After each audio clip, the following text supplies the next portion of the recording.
La historia del americano, de Sir Arthur Conan Doyle. Parece extraño, sí, estaba diciendo cuando abrí la puerta del salón donde se reunía nuestra pequeña sociedad semiliteraria. Pero podría contarles cosas aún más raras, cosas rarísimas. No todo se puede aprender en los libros, señores, de ningún modo. Ya ven que en los sitios tan extraordinarios que he conocido, los hombres apenas pueden hilar un par de frases en inglés y tampoco han recibido una buena educación.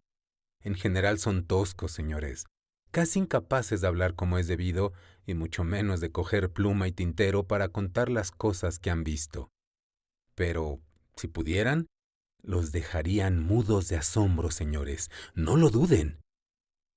Se llamaba Jefferson Adams, creo. Sé que sus iniciales eran J.A. porque siguen bien talladas en el panel superior derecho de nuestra sala de fumadores. Nos dejó este legado, además de unas manchas artísticas de tabaco en nuestra alfombra turca. Pero al margen de estos recuerdos, el rastro de nuestro narrador americano se ha esfumado por completo. Pasó por nuestra habitual y tranquila tertulia como un brillante meteoro y se perdió después en las tinieblas del universo. Esa noche, sin embargo, nuestro amigo de Nevada estaba en plena forma, así que encendí tranquilamente mi pipa y me instalé en la butaca que tenía más a mano, con el ánimo de no interrumpir su relato. «Que conste», añadió, «que no tengo yo nada en contra de sus hombres de ciencia. Me agrada y me inspira respeto el que sabe señalar cualquier animal o planta, del arándano al oso pardo, con uno de esos nombres que te descoyunta la mandíbula. Pero si lo que buscan son hechos interesantes de verdad, cosas con un poco de sustancia, pregunten a sus balleneros y a sus hombres de la frontera, a sus exploradores y a sus gentes de la bahía de Hudson en Canadá, tipos que en su mayoría apenas saben estampar su firma». Hubo una pausa entonces, mientras el señor Jefferson Adams sacaba un largo puro y lo encendía. Guardamos un estricto silencio en la sala, pues sabíamos que, a la más mínima interrupción, nuestro yanqui se replegaba en su caparazón. Esbozó una sonrisa de satisfacción al ver nuestra actitud expectante y continuó entre un halo de humo. «Díganme, caballeros, ¿quién de ustedes ha estado en Arizona? Nadie, seguro. Y de todos los ingleses o americanos que saben empuñar una pluma y escribir, ¿cuántos han estado en Arizona? Poquísimos, calculo». «Yo he estado ahí, señores. He vivido ahí años y, cuando pienso en las cosas que he visto, ahora casi me cuesta creerlas. ¡Ah, qué gran país! Yo era uno de los filibusteros de Walker, como se les ocurrió llamarnos, y cuando estábamos destrozados y habían matado a nuestro jefe, algunos liamos el petate y nos establecimos por ahí. Éramos una colonia inglesa y americana normal, con nuestras mujeres, nuestros hijos y todo. Supongo que algunos todavía siguen por esas tierras y no han olvidado lo que voy a contarles. No, les garantizo, señores, que nadie que siga a este lado de la tumba ha podido olvidarlo. Pero les estaba hablando del país, y creo que aunque no les hablara de otra cosa, los dejaría mudos de asombro. Pensar que esa tierra se construyó para un puñado de gachupines. Eso es un despilfarro de los dones de la providencia, así lo llamo yo. La hierba nos llegaba a la cabeza cuando atravesábamos a caballo, y los árboles eran tan densos que no se veía un trozo de cielo azul en muchas leguas a la redonda. Y las orquídeas eran como paraguas. ¿Alguno de ustedes ha visto esa planta a la que en Estados Unidos llaman papamoscas? «Dianoea muscipula», murmuró Dawson, nuestro científico par excellence. «Sí, díñala en la municipalidad, justamente. ¿Ves que una mosca se posa en esa planta y al momento los dos lados de una hoja se cierran con un chasquido? La atrapan y la trituran hasta hacerla papilla, igualito que haría un pulpo enorme. Y al cabo de unas horas, si abres la hoja, te encuentras con el cuerpo de la mosca a medio digerir, despedazado. Pues bien, Yo he visto papamoscas de esas en Arizona, con las hojas de hasta 20 y 30 centímetros de largo y con espinas o dientes de más de 30. Hasta podrían... Ah, caray, me estoy precipitando. Es de la muerte de Joe Hawkins de lo que iba a hablarles. Creo yo que la cosa más rara que hayan oído nunca. No había nadie en Montana que no conociese a Joe Hawkins. Alabama Joe, así lo llamaban ahí. Un delincuente redomado. Yo diría que el mayor canalla de la historia. Era un tipo agradable, ojo, siempre y cuando le doraras la píldora. Pero como se acalorase, se revolvía igual que un gato montés. Lo he visto vaciar las 6 balas de la recámara contra un grupo de hombres que lo empujaron sin querer cuando entraba en la taberna de Simpson un día de baile. Y clavarle el cuchillo a Tom Hooper, porque sin darse cuenta le derramó el licor encima del chaleco. Joe no se contentaba con matar gente. Era un hombre del que uno no se podía fiar y al que no se le veía venir. El caso es que en la época de la que hablo, cuando Joe Hawkins se pavoneaba por el pueblo quebrantando la ley a tiro limpio, andaba por ahí un inglés de apellido Scott, Tom Scott, si mal no recuerdo. Este Scott era británico de los pies a la cabeza, con perdón de los aquí presentes, aunque no congeniaba demasiado con los británicos del lugar, ni ellos congeniaban demasiado con él. Era un hombre sencillo y callado el tal Scott, demasiado callado para aquella caterva de brutos. Lo tenían por un soplón, pero no era eso. En general vivía apartado, sin meterse con nadie mientras lo dejasen en paz. Algunos decían que en su país lo habían tratado mal, que era un cartista radical o algo por el estilo, y había tenido que largarse corriendo. Pero él nunca hablaba de sí mismo y nunca se quejaba. Tuviera buena o mala suerte, era un tipo que no se inmutaba por nada. El tal Scott era en cierto modo el blanco de las bromas entre los hombres de Montana por ser tan sencillo y callado. Tampoco tenía dónde ir a reclamar porque, como ya he dicho, los británicos apenas lo consideraban uno de los suyos y le gastaron más de una broma pesada. Scott nunca se puso bravo. Era un modelo de cortesía. Creo que los chicos llegaron a pensar que no tenía agallas, hasta que les demostró su error. Fue en la taberna de Simpson donde se armó la gresca, y eso llevó a la cosa tan rara que iba a contarles. Alabama Joe y un par de alborotadores más se llevaban a matar con los británicos por aquel entonces, y expresaban sus opiniones con plena libertad, a pesar de que yo les había advertido de que se iba a montar un lío tremendo. Esa noche en particular Joe estaba medio borracho, y andaba muy farruco por el pueblo con su revólver de 6 balas buscando pelea. Por fin entró en la taberna, donde sabía que encontraría algunos ingleses con tantas ganas de bronca como él. Efectivamente, había media docena de británicos holgazaneando por ahí, y Tom Scott estaba solo al lado de la estufa. Joe se sentó a una mesa y dejó su revólver y su cuchillo delante de él. «Aquí están mis argumentos, Jeff», me dijo, «por si alguno de estos británicos pusilánimes se atreve a mentirme». Intenté tranquilizarlos, señores, pero no era de los que se dejan fácilmente, y empezó a hablar de un modo que nadie podía tolerar. Hasta un gachupín se encendería si alguien dijera semejantes cosas de su país. Se armó un escándalo en la taberna, y todos echaron las manos a las armas. Pero antes de que pudieran desenfundar, se oyó una voz serena desde la estufa. «Ya puedes ir rezando, Joe Hawkins, pues por Dios que eres hombre muerto». Joe dio media vuelta con ademán de coger el revólver, pero sin la menor posibilidad de dispararlo. Tom Scott estaba erguido, apuntándolo con su Derringer, con una sonrisa en la cara blanca y el mismo diablo brillando en sus ojos. «No es que en mi país me hayan tratado demasiado bien», añadió, «pero quien lo critique delante de mí no sale con vida». Vi que empezaba a apretar el gatillo, pero luego soltó una carcajada y tiró el arma al suelo. No, no puedo disparar a un hombre medio ebrio. Lárgate de aquí, Joe, y dedica tu sucia vida a algo mejor de lo que vienes haciendo. No volverás a estar tan cerca de la tumba como esta noche hasta que llegue tu hora. Anda, coge el portante. Y no me mires con esa rabia que no tengo miedo de tu revólver. Un matón es casi siempre un cobarde. Le volvió la espalda con desprecio y encendió de nuevo la pipa a medio fumar con la llama de la estufa, mientras Alabama salía del bar con el rabo entre las piernas y las carcajadas de los británicos sonando aún en sus oídos.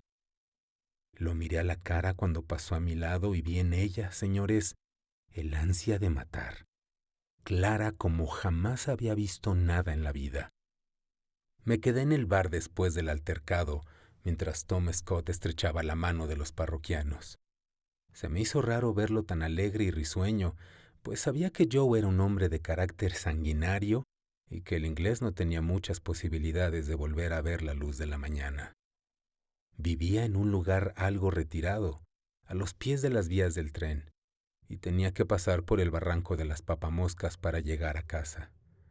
Este barranco era un terreno pantanoso y lúgubre, muy solitario incluso de día, porque daba como un escalofrío ver cómo se cerraban esas hojas de 20 y 30 centímetros cuando algo las rozaba. Y de noche ni un alma se acercaba por ahí. Además, el pantano tenía zonas de terreno blando y profundo en las que un cuerpo podía desaparecer en pocas horas. Veía a Alabama Joe agazapado entre las hojas de las grandes papamoscas en la parte más oscura del pantano, con el ceño fruncido y el revólver en la mano. Lo veía, señores, como si lo tuviera delante de los ojos. Simpson cerraba la taberna alrededor de medianoche, así que tuvimos que marcharnos. Tom Scott se dispuso a hacer su recorrido de 5 kilómetros a paso ligero. Algo le dije a modo de advertencia cuando pasó a mi lado porque le tenía simpatía. Lleve su Derringer bien a mano en el cinturón, señor. Podría necesitarla. Me miró con su sonrisa serena y lo perdí de vista en la penumbra. Pensaba que no volvería a verlo.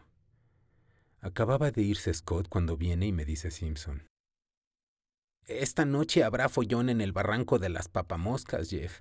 Los chicos dicen que Hawkins se fue hace media hora para esperar a Scott y pegarle un tiro nada más verlo. Me da que mañana tendrá que venir el juez». ¿Qué pasó esa noche en el barranco? Esa era la pregunta que se hacía todo el mundo al día siguiente. Un mestizo apareció en el almacén de Ferguson a poco de amanecer, diciendo que a eso de la 1 de la madrugada estaba por casualidad cerca del barranco. No era fácil entenderlo, porque el susto que traía en el cuerpo no era normal. Por fin nos contó que había oído unos gritos aterradores en la quietud de la noche.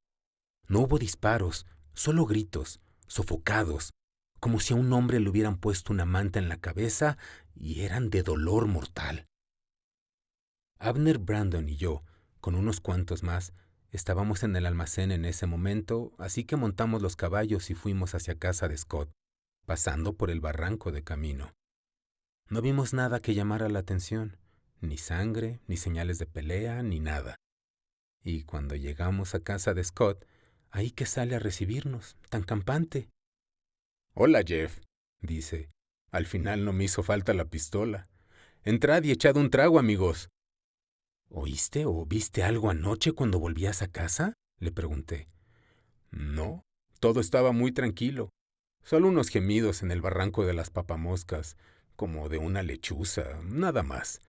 Vamos, pasad a beber un vaso». Abner le dio las gracias. Entonces entramos y luego Tom Scott se vino al pueblo con nosotros. Había un revuelo tremendo en la calle principal cuando llegamos. Los americanos parecían haberse vuelto locos. Alabama Joe se había esfumado, no quedaba ni rastro de él. Desde que se fue camino al pantano, nadie había vuelto a verlo. Se habían juntado un gentío a las puertas de la taberna de Simpson cuando descabalgamos, y les aseguro que Tom Scott fue objeto de algunas miradas feas. Se oyeron chasquidos de pistolas y vi que Scott también se llevaba la mano al pecho. No había allí ni una sola cara inglesa.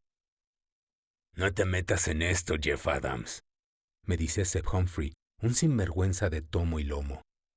«No tienes vela en este entierro. Decidme, muchachos, nosotros, americanos libres, ¿Vamos a permitir que un maldito británico nos mate? Fue la cosa más rápida que he visto en mi vida. Se oyó un rumor y un crujido, y Seb cayó, con una bala de Scott en el muslo.